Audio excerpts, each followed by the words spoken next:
Assalamualaikum warahmatullahi wabarakatuh. Selamat datang di Podcast Daily yang akan menyajikan bincang ringan seputar info aktual. Teman saya akan dialog dengan narasumber. Selamat mengikuti. Selamat datang di podcast kita hari ini. Kita akan membahas topik yang sangat menarik, yaitu masa depan ilmu komunikasi. Dengan perkembangan teknologi yang semakin pesat, dunia komunikasi juga mengalami perubahan besar. Apa yang kamu pikirkan tentang hal ini? Betul. Teknologi digital dan media sosial sekarang ini semakin terintegrasi dalam kehidupan sehari-hari. Kita bisa melihat bagaimana komunikasi saat ini lebih banyak melalui platform digital. Apa kamu melihat perubahan ini sebagai suatu kemajuan? Pasti, digitalisasi dan teknologi baru memang menciptakan banyak peluang baru dalam berkomunikasi. Misalnya, augmented reality, AR, dan virtual reality, VR, yang dulunya hanya ada di film, kini sudah mulai digunakan dalam komunikasi sehari-hari. Menurutmu, bagaimana teknologi ini bisa merubah cara kita berinteraksi? Itu menarik. AR dan VR tentu membuka kemungkinan baru, seperti pengalaman interaktif yang lebih mendalam. Kita bisa merasakan sebuah acara atau presentasi tanpa harus berada di tempat tersebut. Teknologi seperti ini pasti akan sangat berpengaruh pada industri komunikasi di masa depan. Tapi, apakah kamu rasa ini akan menggantikan cara komunikasi tradisional? Atau justru melengkapinya?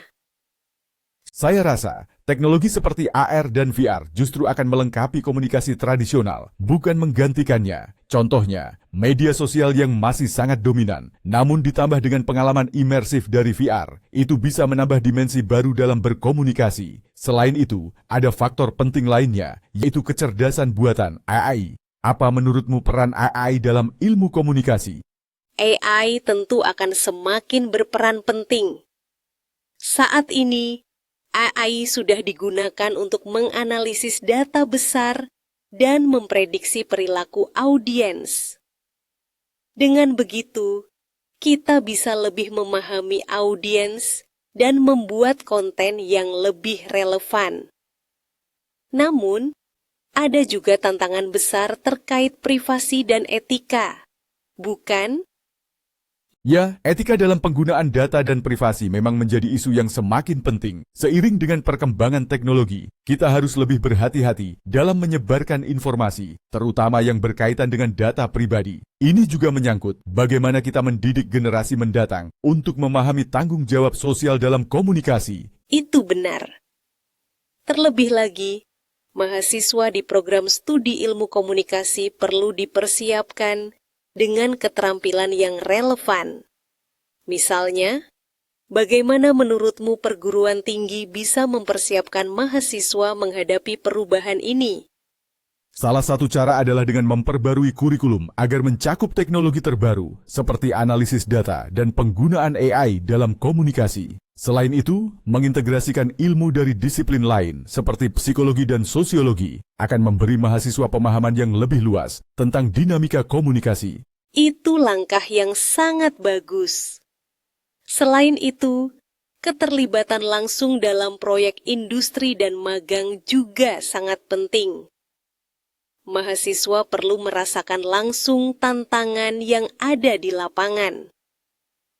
Pelatihan keterampilan digital, seperti pembuatan konten dan manajemen media sosial, juga perlu ditingkatkan. Setuju, dan jangan lupa soal fasilitas. Perguruan tinggi harus menyediakan ruang kelas dan laboratorium yang mendukung pembelajaran interaktif, seperti menggunakan AR dan VR. Selain itu, pelatihan soft skills, seperti komunikasi efektif dan etika, juga sangat penting. Iya, kita tak bisa hanya mengandalkan keterampilan teknis saja. Kemampuan berkomunikasi secara efektif, baik dalam presentasi maupun dalam berinteraksi dengan orang lain, menjadi dasar yang sangat penting. Terlebih lagi, mahasiswa perlu diajarkan tentang etika dalam menyebarkan informasi.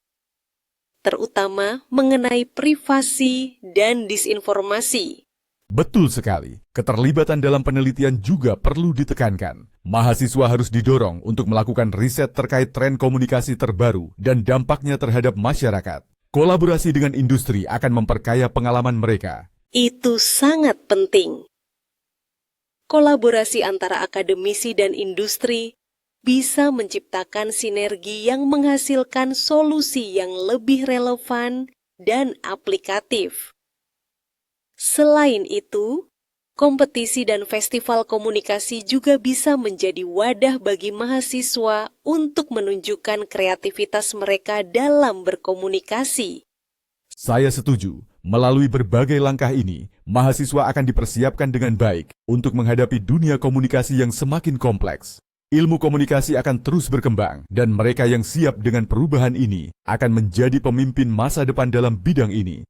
Semoga perguruan tinggi terus berinovasi dan mempersiapkan mahasiswa untuk tantangan yang akan datang.